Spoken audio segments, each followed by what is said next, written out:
In Manhattan's elite legal circles, a sharp divorce attorney was about to face her ex-husband's most vicious psychological attack. What started as late-night casework took a devastating turn when she discovered her custom wedding dress on his new bride's body. Elena Marcelli wasn't your typical victim. For 15 years, she had dismantled manipulative spouses in family court, known for her unbreakable professional armor. When she encountered the impossible, her own dress at another woman's wedding, she had no idea she was uncovering systematic fraud. Elena's investigation would forge an unlikely alliance that would bring down a predator and transform two enemies into powerful advocates for justice. Before we jump back in, tell us where you're tuning in from, and if this story touches you, make sure you're subscribed, because tomorrow, I've saved something extra special for you. The amber glow of Elena Marcelli's desk lamp cast long shadows across the scattered briefs and case files that had consumed her evening. The 38th floor of the Chrysler Building offered a commanding view of Manhattan's glittering expanse, but Elena's attention remained fixed on the Henderson custody case spread before her. At 10:30 on a Thursday night, the office hummed with the quiet efficiency of after-hours work, her refuge from the chaos of human emotion that filled her days. Her phone buzzed against the mahogany surface. A notification from Instagram. Elena's finger hovered over the screen, debating whether to ignore it. Social media felt like an intrusion into the carefully controlled world she'd built since the divorce. But something about the sender's name, Jessica Hartwell, a mutual acquaintance from her college days, made her pause. The image loaded slowly, as if the universe were giving her one last chance to turn away. Elena's breath caught in her throat. There, in high-definition clarity, stood a radiant bride in flowing ivory silk. The dress was unmistakable. Custom Valentino, hand-beaded with pearls that caught the light like captured starlight. The sweetheart neckline, the cathedral train, the intricate lacework that had taken months to perfect. Every detail seared itself into Elena's consciousness, because she knew them intimately. She had chosen every bead, every thread, every impossibly romantic detail. Because it was her wedding dress, the bride's face came into focus. Sophia Chen. Young, beautiful, glowing with the kind of happiness Elena remembered feeling once, in what now seemed like another lifetime. And beside her, his arm possessively wrapped around her waist, stood Marcus Blackwood, Elena's ex-husband. The man who had systematically dismantled her heart with the precision of a surgeon and the cruelty of a predator. The caption read, "Marcus and Sophia Blackwood, a love story begins." Elena's hands trembled as she stared at the screen. The rational part of her mind, the part that had served her well in divorce court, that dissected emotional manipulation with clinical precision, tried to process what she was seeing. But the wounded part, the part she'd buried beneath layers of professional success and carefully constructed indifference, felt as though someone had reached into her chest and torn out her heart all over again. The memories crashed over her like a tidal wave. Marcus at 28, charming and ambitious, sweeping a struggling law student off her feet with promises of partnership and forever. Their wedding day 8 years ago, when she'd felt like a princess in that very dress. The slow erosion of trust as his business trips grew longer, his attention more distant. The phone calls that ended abruptly when she entered the room. The way he'd started criticizing everything, her career ambitions, her friends, even the way she arranged the throw pillows on their sofa. Then came the discovery. The private investigator's photos of Marcus and a young woman at a gallery opening. The same young woman now wearing Elena's dress, bearing Elena's married name, living the life Elena had once believed was hers forever. The divorce had been brutal. Marcus had used every resource at his disposal. His family's old money connections, his army of corporate lawyers, his intimate knowledge of her vulnerabilities, to make her pay for daring to leave him. He'd contested everything, from the prenup to the coffee maker, dragging the proceedings out for 2 years until Elena's savings were depleted and her faith in justice shattered. But she'd kept the dress. Through all the negotiations, all the bitter exchanges over who got what from their shared life, she'd kept the dress. Not out of sentimentality, but as evidence. Evidence of who she'd been before Marcus Blackwood taught her that love could be weaponized. Elena's legs felt unsteady as she stood, her chair rolling backward into the credenza. The phone clattered to the floor, the image still glowing accusingly in the darkness. Her breath came in short, sharp gasps that had nothing to do with the late hour and everything to do with the feeling that she was drowning in her own office. She grabbed her coat and purse with mechanical precision, muscle memory taking over when conscious thought failed. The elevator ride to the parking garage felt endless, each floor marking another layer of her composure stripping away. By the time she reached her BMW, Elena's hands were shaking so violently she could barely insert the key. The drive to her Upper East Side apartment passed in a blur of traffic lights and honking horns.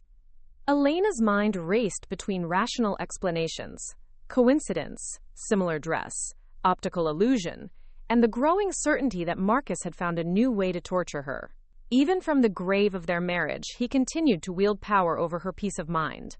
Her apartment building's doorman greeted her with concern. "Mrs. Marcelli? You look pale. Everything all right?" Elena managed a weak smile. "Just tired, George. Long day." The elevator to the 22nd floor had never moved so slowly. Elena's keys jingled against the lock as she struggled to open her door, her hands betraying the calm facade she'd spent 2 years perfecting. Her apartment was exactly as she'd left it that morning, pristine, controlled, every surface reflecting the order she'd imposed on her life after chaos had nearly destroyed her. But the master bedroom felt different now, charged with an energy that made the air feel thick and oppressive. The walk-in closet's automatic lights flickered on, illuminating rows of perfectly organized clothing.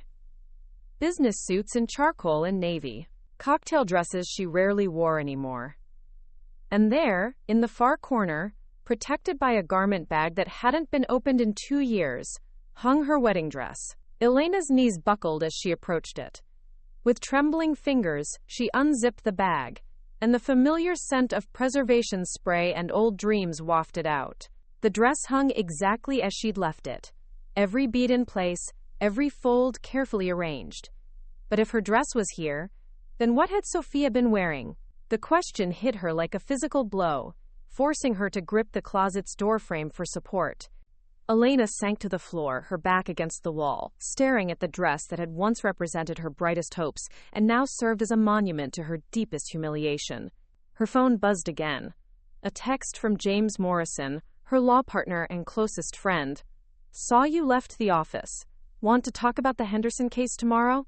Elena's fingers moved across the screen before she could stop herself. "James, I need you to call me. Now. Please." The phone rang within seconds. "Elena? What's wrong? You sound—" "He did something, James." The words tumbled out in a rush. "Marcus did something, and I don't understand what. But I'm sitting in my closet staring at my wedding dress, and somehow his new wife was wearing it today, and I think I'm losing my mind." Silence stretched across the line. Then, in the gentle voice that had talked her through countless crisis moments during the divorce, "Elena, I'm coming over. Don't move. Don't think. Just breathe until I get there." As Elena ended the call, she realized that Marcus's cruelty had evolved. He'd found a way to violate her even in absence, to make her question her own sanity, to prove that even 2 years later, he could still reach into her carefully constructed new life and tear it apart. But something else stirred beneath the pain and confusion, a familiar anger that had carried her through law school, through the divorce, through every challenge that had tried to break her. Marcus Blackwood had made a mistake. He'd reminded Elena Marcelli exactly why she'd become one of Manhattan's most feared divorce attorneys. And if he thought his psychological games would destroy her a second time, he was about to learn just how wrong he could be. Marcus's hand had always been steady when he signed documents, Elena remembered. Controlled, deliberate. The same hand that had once traced her cheek with false tenderness now bore a platinum wedding band that caught the morning light streaming through her office windows. Elena forced the memory away as she reviewed the Henderson custody brief, though concentration remained elusive after James's visit the night before. He'd stayed until 3 a.m, methodically helping her analyze every possible explanation for what they'd seen. Identity theft, fraud, some elaborate psychological warfare that even Marcus's twisted mind couldn't have orchestrated. But Elena knew better. She'd learned during their divorce that Marcus's capacity for cruelty was limited only by his imagination. Her assistant's voice crackled through the intercom. "Ms. Marcelli? There's a young woman here to see you. Says it's urgent. No appointment." Elena glanced at her calendar. The Henderson deposition wasn't until 2. "Send her in." The door opened to reveal a petite Asian woman with dark hair pulled into a messy bun, her designer clothes wrinkled as though she'd slept in them. Her eyes were red-rimmed, and she clutched a manila envelope against her chest like armor. Elena recognized her immediately. Sophia Chen. "Mrs. Marcus Blackwood." "You're her." Sophia's voice barely rose above a whisper. "You're Elena Marcelli." Every muscle in Elena's body tensed. "Miss Chen, this is unexpected. I need to talk to you." Sophia stepped into the office, her movements hesitant but determined. "About the dress." Elena's heart hammered against her ribs, but her voice remained steady. "I'm not sure what you're referring to." "Please." Sophia's composure cracked. "I know this is insane. I know you probably hate me, and I understand why, but something terrible has happened, and I think Marcus did something to both of us." The name hung between them like a loaded weapon. Elena gestured to the chair across from her desk, her lawyer's instincts overriding personal emotion. "Sit down." "Tell me what's going on." Sophia collapsed into the chair, her hand shaking as she opened the envelope. "I got this yesterday. From Atelier Nouveau, the boutique where I thought Marcus bought my wedding dress." She slid a legal document across Elena's mahogany desk. Elena's practiced eye scanned the letterhead, the formal language, the damning details that made her blood run cold. "According to this, the dress I wore to my wedding was rented. Not purchased. Rented under your name with your credit card, and now they're saying it was damaged during the ceremony. The alterations, the train that got stained during the reception, they're holding you liable for $15,000 in damages."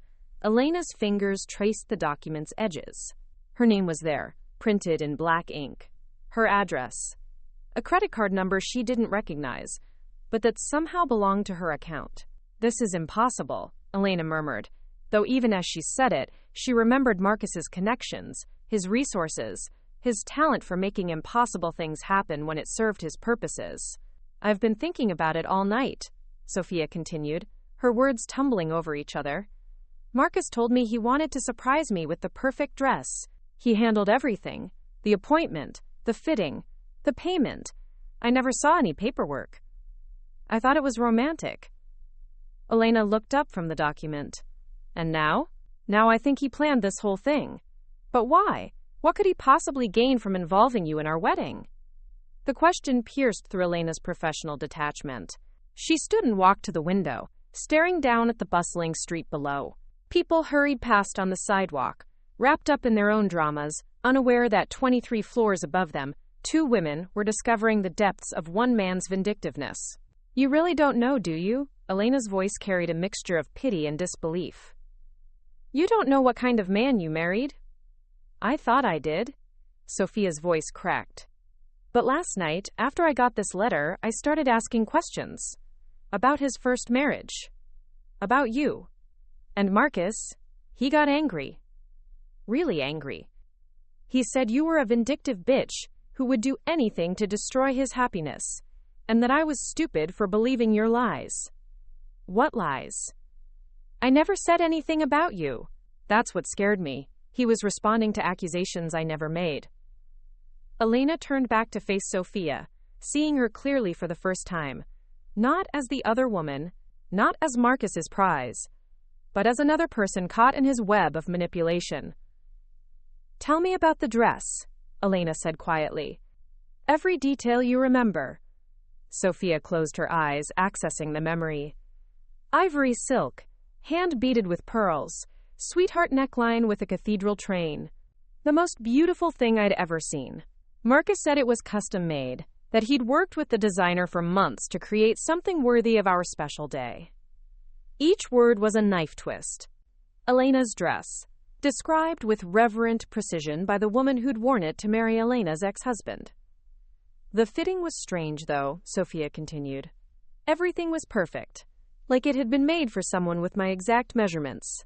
The seamstress kept making comments about how unusual that was, how lucky I was that the previous client had canceled. Previous client? That's what she said. But when I asked Marcus about it later, he got defensive. Said the woman was confused, that the dress was made specifically for me. Elena sank back into her chair, the pieces of Marcus's puzzle clicking into place with sickening clarity. He used my measurements, from when we were married. You're about my height, similar build. He knew the dress would fit you perfectly because it was designed for me. But why go to such elaborate lengths? If he wanted to hurt you, there had to be easier ways. Because this wasn't just about hurting me. Elena's voice carried the cold authority that had made her reputation in family court. This was about control, about proving that he could manipulate both of us simultaneously. You wore my dress to marry him, making you an unwitting participant in his psychological warfare against me. And by using my identity to rent it, he ensured that I'd be legally and financially entangled in your marriage whether I wanted to be or not. Sophia's face went pale. He made me complicit in attacking you, without your knowledge or consent, which makes you a victim, not an accomplice. The admission hung between them, reshaping the dynamic Elena had expected. This wasn't a confrontation between rivals. It was a recognition of shared victimization. What do we do now? Sophia asked. Preparing and narrating this story took us a lot of time, so if you are enjoying it, subscribe to our channel. It means a lot to us. Now back to the story. Elena studied the young woman across from her. 26 years old, probably scared, definitely in over her head with a man who collected people like chess pieces. A few days ago, Elena would have savored Sophia's downfall. Now, faced with the evidence of Marcus's calculated cruelty, she felt something unexpected. Protective anger. Now we figure out exactly what your husband did, and we make sure he pays for it, both legally and personally. Sophia's eyes widened. You'll help me? I'll help us, Elena corrected. Because whatever game Marcus is playing, we're both pieces on his board. And I've learned that the only way to win against Marcus Blackwood is to stop playing by his rules. The taxi ride to Atelier Nouveau felt like crossing into enemy territory. Elena sat rigidly beside Sophia, watching Manhattan's Upper East Side blur past through rain-streaked windows. 2 hours ago, they'd been strangers bound only by their shared history with the same destructive man. Now they were reluctant allies, united by necessity and the growing understanding that Marcus's cruelty ran deeper than either had imagined. Are you sure about this? Sophia asked for the third time since leaving Elena's office. Maybe we should wait for your partner to... James is researching the legal implications, Elena interrupted. But we need to understand the physical evidence first. How Marcus orchestrated this, what documentation exists, whether there are other victims. The boutique occupied a narrow building between a gallery and an overpriced cafe, its understated elegance, advertising discretion, and astronomical prices. Through the plate glass windows, Elena glimpsed mannequins draped in couture gowns that cost more than most people's cars. Alexander Petrov greeted them at the door, his slender frame impeccably dressed in charcoal wool. His dark eyes immediately fixed on Sophia, with a mixture of recognition and concern. Mrs. Blackwood, I wasn't expecting you. His accent carried traces of Eastern European precision. And Ms. Marcelli, I presume. I received your call. Elena extended her hand. Thank you for seeing us on short notice, Mr. Petrov. We're hoping you can help clarify some confusion about the dress rental. Alex's expression tightened. Confusion is one word for it. Please come to my office. The back room was a study in organized chaos. Fabric samples, sketches, and order forms covering every surface. Alex gestured for them to sit before pulling out a thick file folder. I've been in this business for 8 years, he began, his voice careful and measured. I pride myself on discretion and attention to detail. What happened with your dress, Ms. Marcelli, troubles me deeply. Elena leaned forward. Walk us through exactly what occurred. Alex opened the folder, revealing a stack of documents, photographs, and signed forms. 3 months ago, a man called requesting a rental for a special occasion. He was very specific about the dress, provided detailed measurements, style preferences, even photographs of similar gowns. Said it was a surprise for his bride-to-be. Did you speak with him directly? Sophia asked. Initially, yes. Marcus Blackwood. Charming, well-dressed, clearly wealthy. He provided references, credit card information, everything seemed legitimate. But looking back, Alex's jaw tightened. He was too prepared, too smooth. Most grooms leave the dress details to their brides or wedding planners. He knew exactly what he wanted. Elena studied the photographs Alex spread across his desk. Her wedding dress captured from multiple angles, every bead and fold documented with professional precision. These photos, she said quietly, where did they come from? Mr. Blackwood provided them. Said he'd seen the dress at another wedding and fallen in love with the design. He was very insistent that we recreate it exactly. Sophia went rigid. Marcus told me the dress was his original design, that he'd worked with you for months to create something unique. Alex's expression darkened. He lied. This dress was an exact reproduction. I have the original design files from when it was first created, for a wedding 4 years ago. Client name, Elena Marcelli. The confirmation hit Elena like a physical blow. Marcus hadn't just stolen her dress. He'd stolen her entire wedding vision and given it to another woman. But how did he get my personal information for the rental agreement? Elena asked. Alex pulled out another document, his discomfort evident. This is where things become problematic. The rental was indeed completed under your name, Ms. Marcelli. Credit card, address, even your signature on the damage waiver. Elena examined the signature. It was hers, or a perfect forgery. The handwriting matched her loops and flourishes exactly. This is impossible. I never signed this. I believe you, Alex said quickly. But at the time, everything appeared legitimate. The credit card cleared. The documentation was in order. I had no reason to suspect fraud. What about when Sophia came for fittings? Elena asked. Didn't you think it was strange that someone other than the person on the contract was trying on the dress? Alex's cheeks flushed. Mr. Blackwood explained that you were his ex-wife, that you were, how did he put it, helping with the wedding preparations despite your differences. He painted it as a very amicable divorce, where you wanted to ensure his happiness. Sophia laughed bitterly. He really thought of everything, didn't he? He's had years to perfect his manipulation techniques, Elena said grimly. But he made mistakes. Alex, do you have security footage from Sophia's fittings? Of course. I keep all security recordings for 6 months for insurance purposes. And the credit card used for payment. Can you provide those details? Alex hesitated. I shouldn't, legally speaking, but given the circumstances. He pulled out another document. The card number matches your account, Ms. Marcelli, but here's what's interesting. The billing address is different from your home address.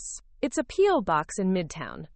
Elena felt the familiar rush of discovery that came when a case's pieces finally started fitting together. He's been more systematic about this than I thought. Sophia, did you know about the P.O. box?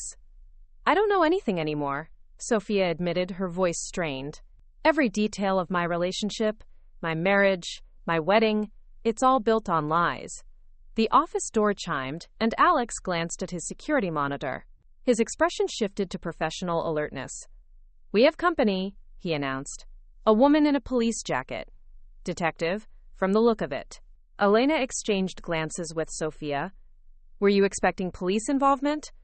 No, but given the fraud allegations. Alex straightened his tie. I may have been required to report the discrepancies to authorities. Detective Carmen Rodriguez entered the office with the confident stride of someone accustomed to being the smartest person in the room. Latina, mid-40s, with sharp eyes that immediately assessed every person and detail in the space. Mr. Petrov? Detective Rodriguez, Financial Crimes Division. I understand you've reported a case of potential identity theft and credit card fraud. Alex nodded nervously. Detective, these are the parties involved. Ms. Elena Marcelli, he gestured to Elena, whose identity was allegedly used for the rental agreement, and Mrs. Sophia Blackwood, who wore the dress in question. Detective Rodriguez's eyebrows rose slightly. Interesting. And you are? Elena Marcelli. I'm an attorney. And this appears to be a case of systematic fraud orchestrated by my ex-husband. Marcus Blackwood, Rodriguez said, consulting her notepad. Yes. His name has come up in my investigation. Mr. Petrov. I'll need copies of all documentation related to this rental, plus any security footage you mentioned. Elena felt a chill run down her spine. Detective, when you say his name has come up in your investigation, are you suggesting this isn't an isolated incident? Rodriguez's smile was grim. Ms. Marcelli, what would you say if I told you that in the past 18 months, we've had 3 similar reports involving Mr. Blackwood? Financial manipulation, identity theft, and what appears to be a pattern of using legal systems to harass and control women. Sophia went pale.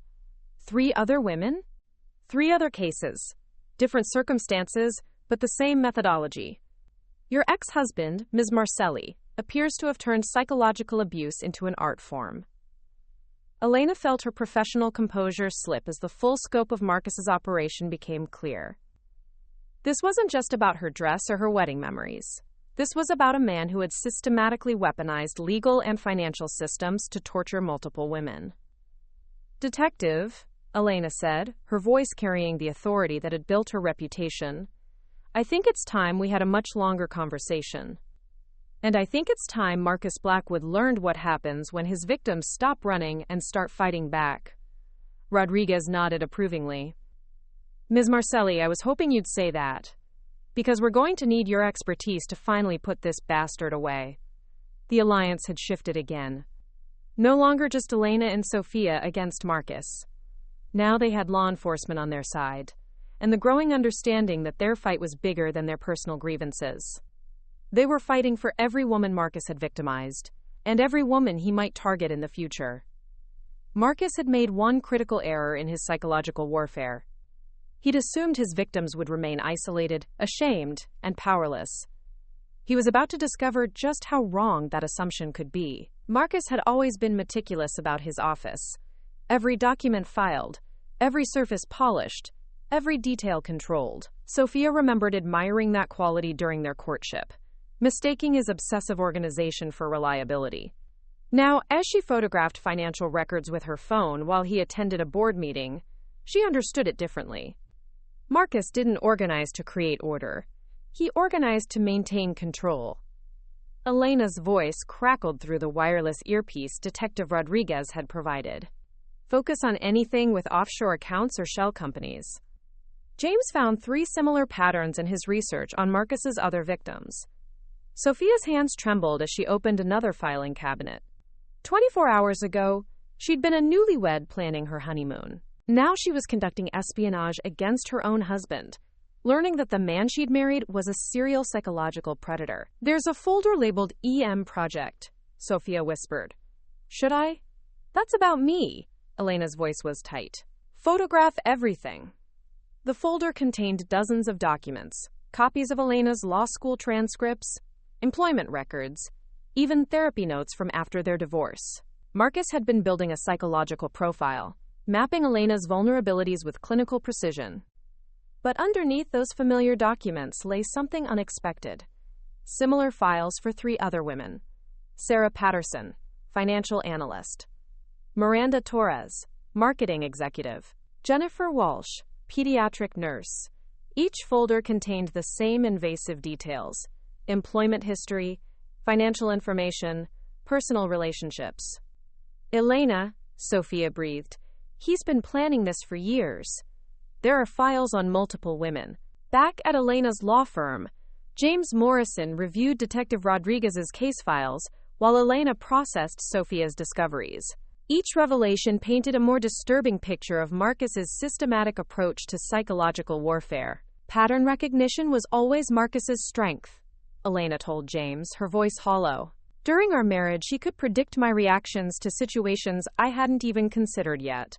I thought it meant he understood me. Instead, he was cataloging my responses for future manipulation. James pulled up financial records on his laptop. Rodriguez was right about the offshore accounts. Marcus has been moving money through shell companies for 3 years. Small amounts, nothing that would trigger automatic banking alerts. But collectively, it adds up to nearly $2 million. Money for what? Financing his operations. Private investigators, forged documents, legal fees for harassment lawsuits. He's been running a psychological warfare campaign like a military operation.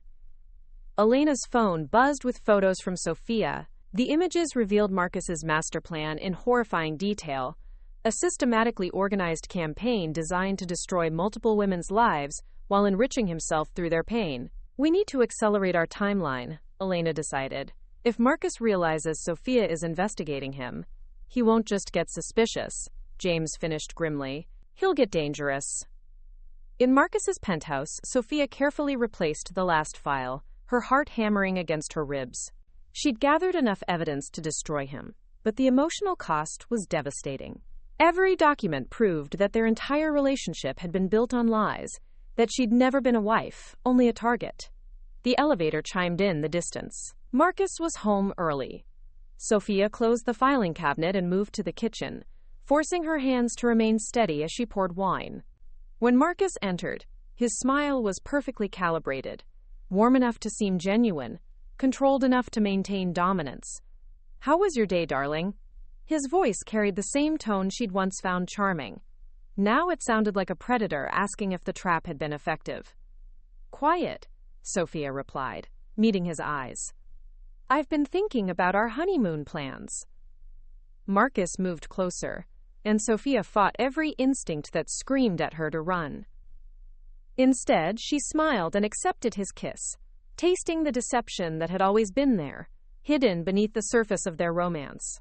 "Perfect," Marcus murmured against her ear. "I want everything to be perfect for us." As he held her, Sofia felt the weight of Elena's wireless earpiece hidden beneath her hair. Elena and James were listening, building their case one lie at a time. Marcus thought he was still controlling the game, manipulating his newest victim, while planning his next assault on his ex-wife. He had no idea that his carefully constructed world was about to collapse around him. Marcus's fingers traced Sofia's shoulder as they lay in bed, his touch possessive rather than tender.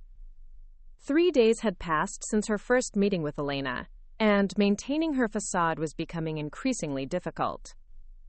Every caress felt like a violation, every endearment a reminder of how thoroughly she'd been deceived. "You seem distracted lately," Marcus observed, his voice carrying a subtle warning. "Is something troubling you?" Sofia forced herself to relax against him. "Just adjusting to married life. Everything feels so new." New can be overwhelming.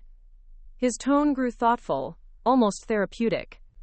Sometimes people make poor decisions when they're overwhelmed. They trust the wrong people, believe things that aren't true. The implied threat was unmistakable. Sofia's pulse quickened, but she kept her breathing steady. Elena had warned her that Marcus would eventually test her loyalty, probing for signs of betrayal. Like what? Oh, bitter ex-wives, who can't accept that they've been replaced. Women who spread lies about their former husbands, trying to poison new relationships. Marcus's hand moved to her throat, seemingly gentle but positioned to control. "You'd tell me if someone tried to fill your head with nonsense, wouldn't you?" "Of course." Sofia turned to face him, her acting skills pushed to their limits. "I love you, Marcus. Nothing anyone could say would change that." His smile was perfect and terrifying. "That's what I love about you, Sofia. Your loyalty." Across town, Elena paced her apartment, her phone pressed to her ear as she spoke with Detective Rodriguez. "He's testing her. The psychological pressure is escalating exactly as you predicted. Can she handle it?" Elena paused, remembering her own experience with Marcus's mind games. "She's stronger than she knows. But we need to move faster. The longer she's exposed to him, the greater the risk of real violence," Rodriguez finished. "I've seen this pattern before. Men like Blackwood don't just manipulate. When their control is threatened, they escalate to physical force." The next morning brought crisis. Sofia called Elena from Marcus's office bathroom, her voice barely a whisper. He knows something. He's been asking questions about my schedule, checking my phone when he thinks I'm sleeping. And Elena, her voice cracked, I found something else. Another file. About his first wife before you. Elena's blood went cold. Marcus was married before me? Catherine Moreau. French national.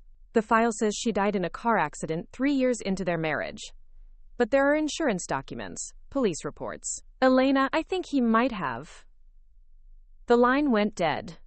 Elena immediately called Rodriguez, who dispatched a unit to Marcus's building. But when they arrived, Sophia was gone. Marcus calmly explained that his wife had left for a spa weekend with friends, a story that would be impossible to disprove quickly enough to matter. James found Elena at her office 2 hours later, staring out at the city while her coffee grew cold. Any word? Nothing. Rodriguez has units watching his properties, but Marcus is too smart to take her somewhere obvious. Elena's voice was hollow. I did this, James. I pushed too hard, moved too fast. Now she's paying for my mistakes. You didn't know about Catherine Moreau? None of us did. But I should have. I should have dug deeper. Been more careful. Elena turned from the window, her expression shifting from guilt to determination. Marcus thinks he's eliminated the threat by taking Sophia. He doesn't realize he's just declared war. Her phone buzzed with a text from an unknown number. Your new friend is safe for now, but continued interference will have consequences. Some accidents can't be prevented twice. Elena stared at the message, recognizing Marcus's subtle style. He was admitting to Catherine's murder while threatening Sophia's life, confident that Elena couldn't prove anything. But Marcus had made a critical error. He'd underestimated Elena's resolve and overestimated his own invincibility. For years he'd operated in shadows, using wealth and connections to avoid consequences. Elena forwarded the message to Rodriguez and James, then began making calls of her own. If Marcus wanted to play with threats and intimidation, she was ready to show him what real legal warfare looked like. Because this was no longer just about a wedding dress or psychological manipulation. This was about stopping a killer before he claimed another victim. And Elena Marcelli had never lost a case when someone's life was truly on the line. Mrs. Victoria Chen had always trusted her instincts about people. 30 years of working multiple jobs while raising Sophia alone had taught her to read character beneath surface charm. From their first meeting, something about Marcus Blackwood had troubled her, a coldness behind his practiced warmth that reminded her of the predators she'd encountered during her immigration journey.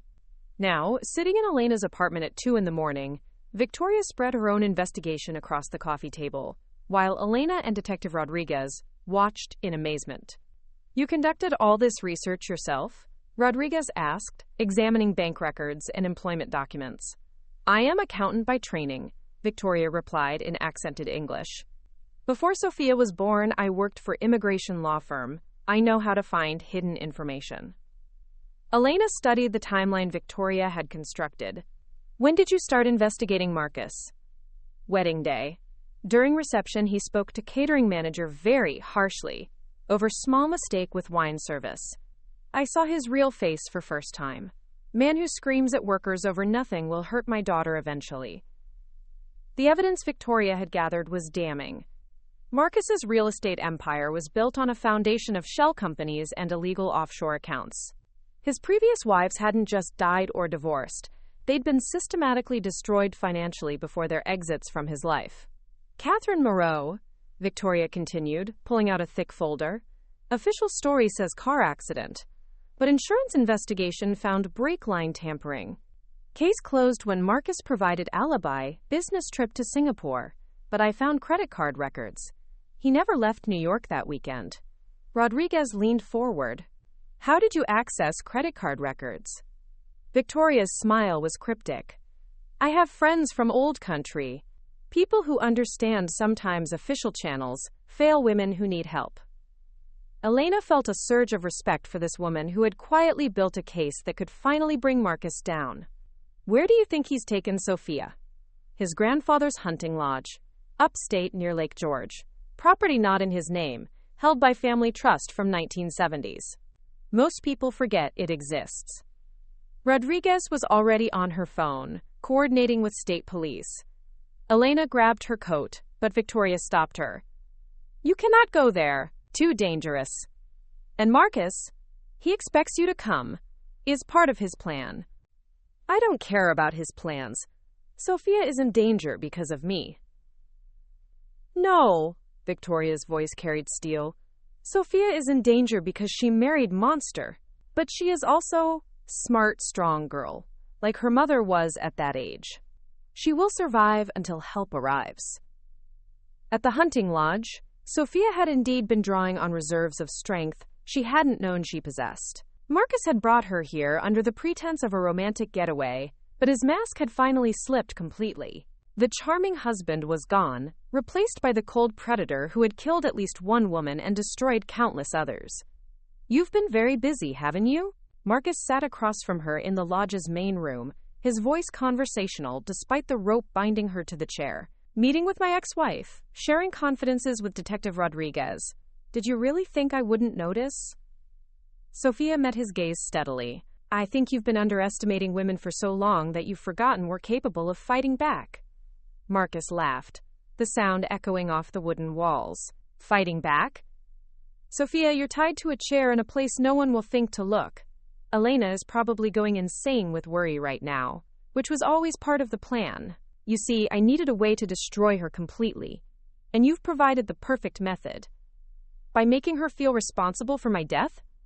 "Exactly. Elena's greatest weakness is her overdeveloped sense of responsibility. She'll blame herself for your fate, just as she blamed herself for failing to save our marriage. The guilt will destroy her more thoroughly than any lawsuit or financial manipulation." Sophia tested the ropes binding her wrists, feeling for weak points while keeping Marcus talking. "What about Catherine? Did she serve the same purpose for some other woman you wanted to destroy?" Marcus's expression darkened. "Catherine was practice, a rehearsal for more sophisticated operations. Her death taught me valuable lessons about plausible deniability and emotional manipulation." The casual admission to murder sent chills down Sophia's spine, but also provided the confirmation Rodriguez would need for prosecution. The wireless transmitter Elena had given her was still hidden in her jewelry. If it was still working after 12 hours, law enforcement was hearing every word. Outside, the sound of approaching vehicles filtered through the lodge's walls. Marcus heard it too, his head turning toward the windows with predatory alertness. "It seems our time together is ending," he said, reaching into his jacket. The gun that emerged was small but deadly, clearly chosen for concealment rather than intimidation. "You could have been happy, Sophia. I would have taken care of you, given you everything you needed, but you chose to betray me instead." "I chose to stop being your victim," Sophia replied, surprised by the steadiness of her own voice. "And that's a choice every woman you've hurt should have been able to make." As police sirens wailed in the distance, Marcus raised the gun. But Sophia was no longer afraid. She had found her strength, her voice, her determination to survive. And she was no longer alone in this fight. The hunting lodge's front door splintered under the tactical team's ram, flooding the rustic interior with harsh white light. Detective Rodriguez led the charge, her weapon drawn and voice commanding. "NYPD, Marcus Blackwood, drop your weapon." Elena watched from behind an armored vehicle as officers surrounded the building. Every instinct screamed at her to rush inside, but Victoria Chen's firm grip on her arm held her back. "Let professionals work," Victoria murmured. "Sophia is strong. She will survive this." Inside the lodge, Marcus's carefully constructed world was collapsing in real time. The gun trembled in his hand as he processed the reality that his perfect plan had unraveled. Sophia remained motionless in her chair, her eyes fixed on his face as she watched years of controlled manipulation give way to raw panic. "You don't understand," Marcus called out to the approaching officers. "She's my wife. This is a domestic dispute, nothing more." Rodriguez's voice cut through his desperation. "We have recordings of you confessing to Catherine Moreau's murder, Mr. Blackwood. The game is over." The wireless transmitter hidden in Sophia's jewelry had indeed been working, broadcasting 12 hours of Marcus's admissions to law enforcement. Every threat, every casual reference to past crimes, every detail of his systematic approach to destroying women's lives, all documented and legally admissible. Marcus's facade finally cracked completely. The charming businessman Elena had once loved vanished, replaced by something feral and cornered. But as he raised the gun toward Sophia, his hand shook with the knowledge that he'd already lost. "If I can't control this, then no one can," he whispered. The shot that rang out came not from Marcus's weapon, but from Detective Rodriguez's service pistol. Years of training and protective instinct guided her aim as Marcus collapsed, the gun clattering harmlessly across the wooden floor. Alex Petrov arrived at the courthouse 2 hours later, carrying a briefcase filled with documentation that would seal Marcus's legal fate. The boutique owner had spent the evening compiling every record of Marcus's fraudulent activities, every forged signature, every piece of evidence proving systematic identity theft. The financial crimes alone will put him away for 20 years, James Morrison told Elena as they watched EMTs load Marcus into an ambulance. Add the murder charges, the kidnapping, the domestic terrorism allegations. He'll never hurt another woman, Elena finished, feeling a weight lift from her shoulders that she hadn't realized she'd been carrying for years. Sophia emerged from the lodge supported by paramedics, her legs unsteady, but her spirit intact. When her eyes met Elena's across the parking lot, something passed between them: recognition, gratitude, and the beginning of an understanding that would reshape both their lives. "Thank you," Sophia whispered as Elena reached her side. "Thank you," Elena replied, "for being braver than either of us knew you could be." As Marcus's ambulance disappeared into the night, both women realized they were finally free. Not just from his immediate threat, but from the psychological chains he'd forged to control their lives. The nightmare was ending.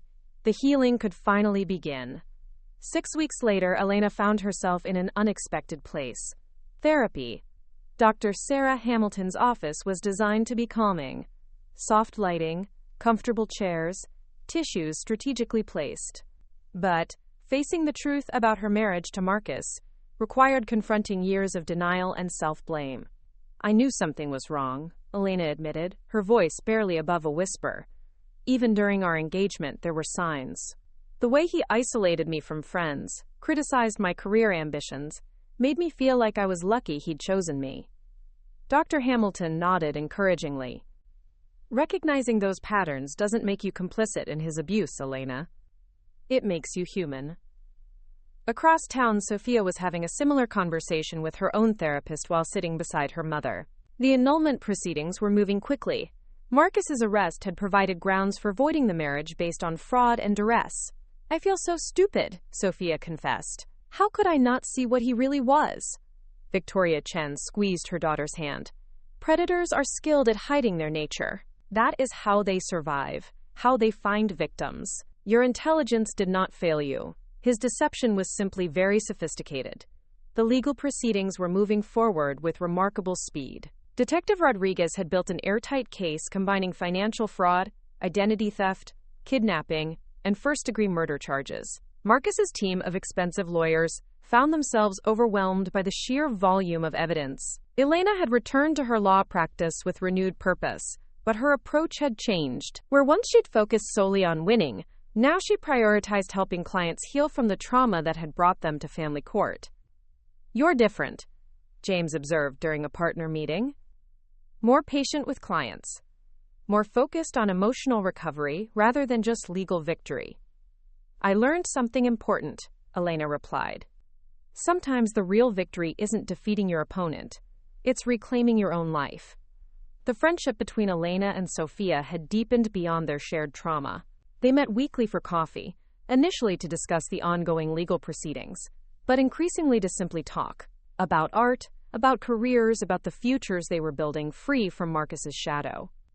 "I have been thinking about going back to school," Sophia mentioned during one of their meetings. "Maybe getting a master's in art therapy, helping other women who've experienced trauma." Elena smiled. "That sounds perfect for you. And if you need letters of recommendation, I might take you up on that." The media attention had been intense but manageable. Marcus's arrest had made headlines: wealthy real estate heir charged with murder and systematic fraud. But Elena and Sophia had carefully controlled their public statements, focusing on justice rather than revenge. Mrs. Chen had become an unexpected celebrity in immigrant communities, her investigative work inspiring other women to trust their instincts about dangerous relationships. She'd started volunteering with domestic violence organizations, using her research skills to help other victims gather evidence against their abusers. As the weeks passed, Elena began to understand that her healing wasn't just about moving past Marcus. It was about rediscovering who she'd been before he'd entered her life. The woman who'd fought her way through law school, who'd dreamed of using her skills to help people, who'd believed in justice and love, and the possibility of genuine partnership. That woman was still there, beneath the layers of trauma and protective cynicism. She was ready to emerge again, ready to trust, ready to hope. The night before Marcus's trial was set to begin, Elena stood in her closet looking at her wedding dress. The garment that had once represented her greatest hope and deepest humiliation now seemed like what it truly was, just fabric and thread, beautiful but powerless. She was ready to let it go. The courthouse steps were crowded with reporters and supporters, as Elena and Sophia emerged from Marcus's sentencing hearing.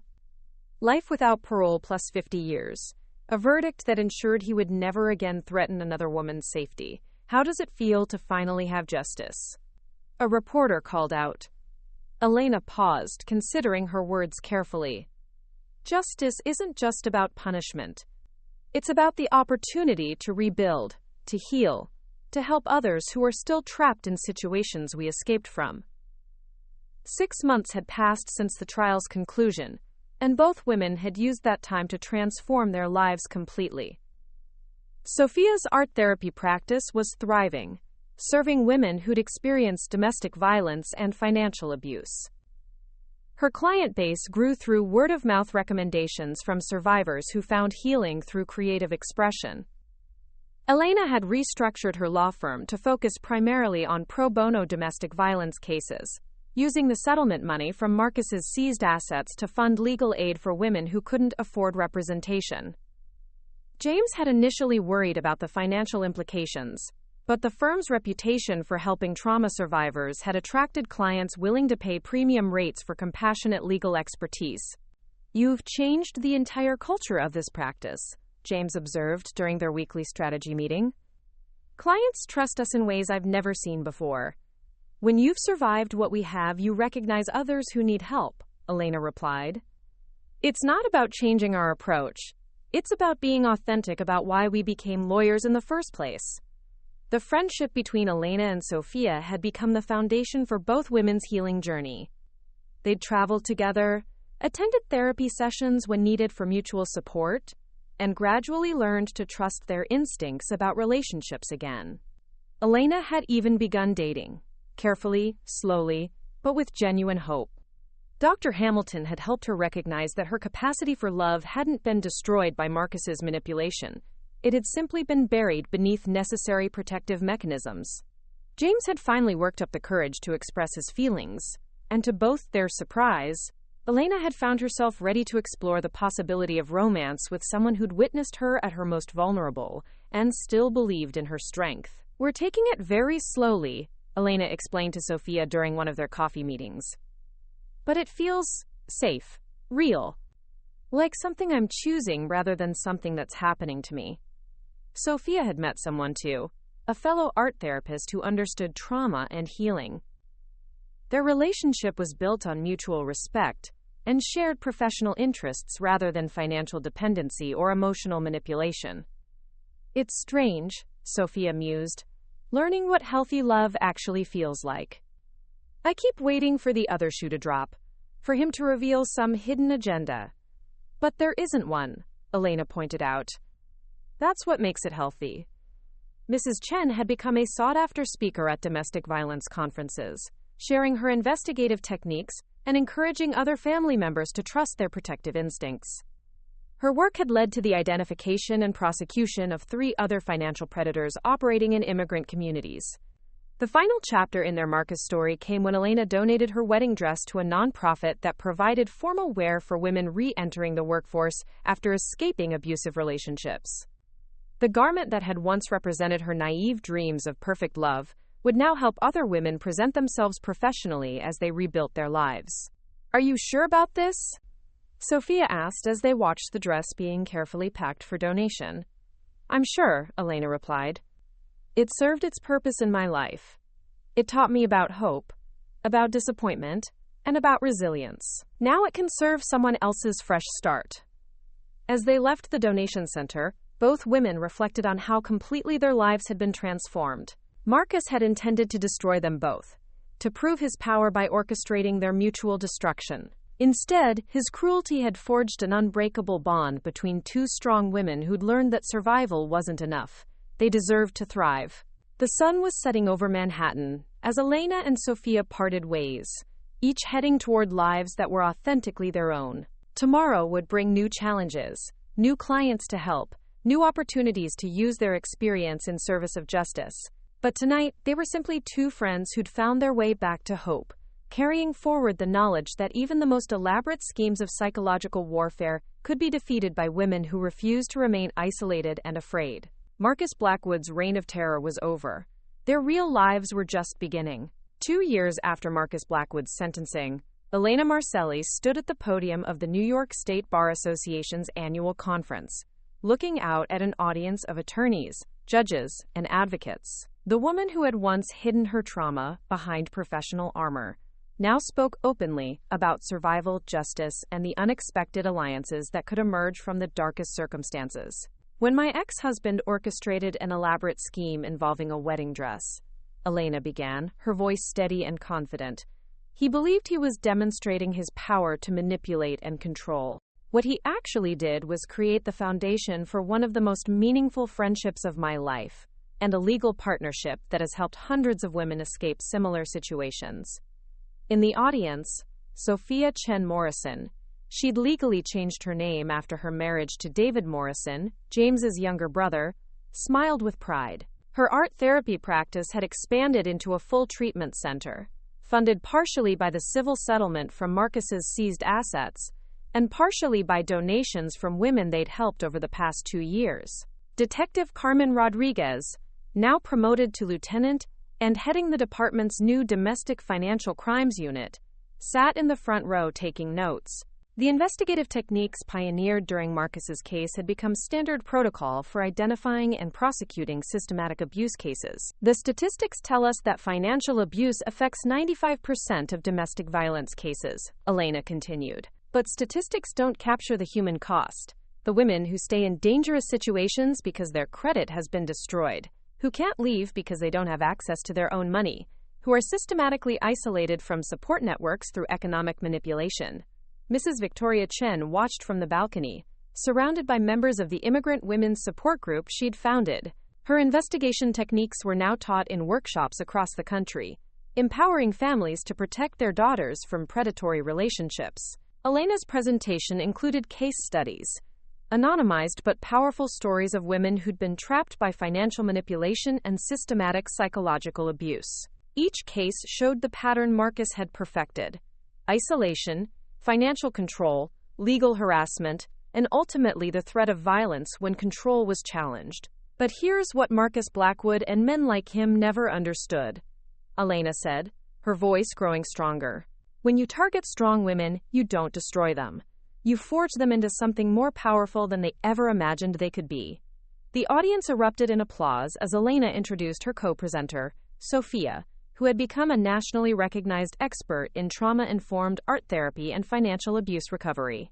2 years ago, I wore a wedding dress that wasn't really mine to marry a man who wasn't really who he claimed to be, Sophia began, her voice carrying the confidence that had emerged through healing. "I thought my story was ending in tragedy. Instead, it was beginning a chapter I never could have imagined." Together, they presented the Elena Marcelli Foundation's latest initiative, a comprehensive support program combining legal advocacy, therapy services, and financial rehabilitation for women escaping economic abuse. The program had already helped over 300 women rebuild their lives, with a success rate that was drawing attention from policymakers and activists nationwide. "The wedding dress that started this journey," Elena concluded, "was donated to our professional clothing program. Last month, a woman named Sarah wore it to her first job interview after leaving an abusive marriage. She got the job. That dress, which once represented my greatest humiliation, helped another woman take her first step toward independence. Alex Petrov, now the Foundation's volunteer coordinator and designer of their professional clothing program, beamed from the audience. His boutique had become a donation hub for formal wear, helping women present themselves professionally as they rebuilt their careers. After the presentation, Elena and Sophia stood together in the conference center's lobby, surrounded by attorneys wanting to refer cases and survivors sharing their own stories. The friendship that had begun in desperation had become a professional partnership that was changing lives across the country. "Do you ever think about what would have happened if Marcus had succeeded?" Sophia asked during a quiet moment between conversations. Elena considered the question. "Sometimes. But then I remember that his biggest mistake was assuming we'd remain isolated and afraid. He never imagined we'd find strength in each other." James Morrison approached with David, both men carrying coffee and wearing expressions of deep admiration for their wives' work. The personal relationships that had grown from the Foundation's mission were healthy, supportive partnerships built on mutual respect rather than control. "The governor's office called," James announced. "They want you both to consult on new legislation targeting financial abuse. It looks like your work is going national." As the conference day ended, Elena and Sophia walked together toward the exit, their conversation flowing easily between professional plans and personal updates. The trauma that had brought them together had been transformed into purpose, the pain channeled into protection for others. Outside, the late afternoon sun cast long shadows across the courthouse steps where they'd once stood as victims seeking justice. Now they stood as advocates, survivors, and friends, proof that even the most calculated cruelty could be overcome by women who refused to be broken. Marcus Blackwood had believed he was the author of their story. Instead, he'd simply provided the prologue to lives that were authentically, powerfully, and joyfully their own. Up next, you've got two more standout stories right on your screen. If this one hit the mark, you won't want to pass these up. Just click and check them out. And don't forget to subscribe and turn on the notification bell so you don't miss any upload from us.